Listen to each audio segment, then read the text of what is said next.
Hello Jayant Bhatia, आपने हमारे यहाँ से अभी सीए एग्ज़ाम में इंटरमीडिएट में रैंक आपकी आई है, आपके ऑल इंडिया 34th रैंक है। जी 34th रैंक आपकी आई है। और अभी आपने आज हमारा सेलिब्रेशन पार्टी थी, उसमें आपको बुलाया, आपको ऑनर किया, बच्चों को आपने गाइड किया, बातचीत करी, सारे बच्चे खुश हुए।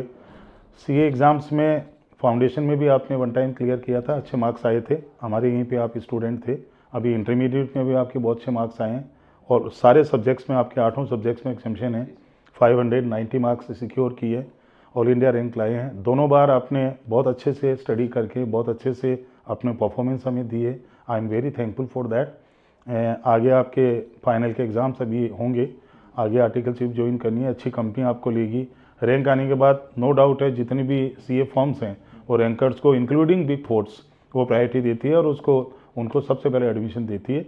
आगे आप किस तरह से कंपनी ज्वाइन करना चाह रहे हैं, कैसे आपने अभी जो 2 बार की जर्नी है, 2 स्टेप आपने पार किए हैं, 2 लेवल्स, उसके बारे में कुछ अपने जूनियर्स को आपको गाइड करना है। Thank you sir. पहले तो कि आप सबकी ब्लेसिंग्स और आशीर्वाद की वजह से ही, आपकी गाइडेंस की वजह से इतना कुछ पॉसिबल हो पाया।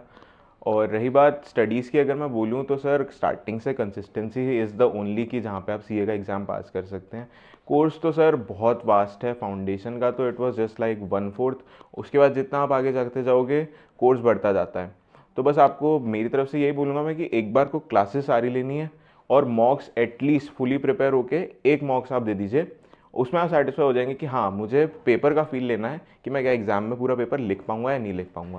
क्योंकि मेजर तो सर 9 और 10 मंथ्स तो जो भी आपका स्टडी पीरियड है वो बहुत अच्छी चीज़ है, लेकिन उसके बाद जब वो फाइनल के जो 16 डेज़ हैं, काइंड ऑफ जो पेपर के डेज़, अब जो वो 12 हो गए हैं, लेकिन जो 16 और 12 डेज़ हैं वो सबसे ज़्यादा डिसाइडिंग फैक्टर होते हैं। क्योंकि जहाँ आपका एक पेपर ख़राब हुआ उसके बाद आपका आगे देने का बिल्कुल मन नहीं होता। तो बस आपको वहाँ पे रुकना नहीं है, अपने आप को संभालना है और आगे बढ़ना है।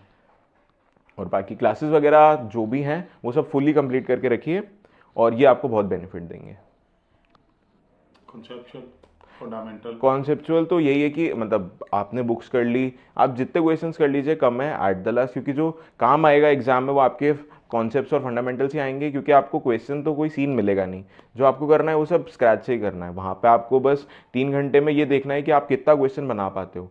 एक्यूरेसी मैटर करती है, लेकिन जितना आप क्लोज जाओगे आंसर के, आंसर निकालना इज नियर टू इम्पॉसिबल, क्योंकि बहुत कुछ सारी चीज़ें एक साथ आपके साथ आएंगी और वहाँ का प्रेशर वगैरह मिला के तो जितना आप क्लोज जाओगे। और स्टेप मार्किंग हमारे लिए बहुत बड़ा वरदान ही है कि क्योंकि जहाँ पे आपका थोड़ा सा आप गलती करते हैं तो आप स्टेप मार्किंग की वजह से बहुत अच्छे नंबर स्कोर कर सकते हैं।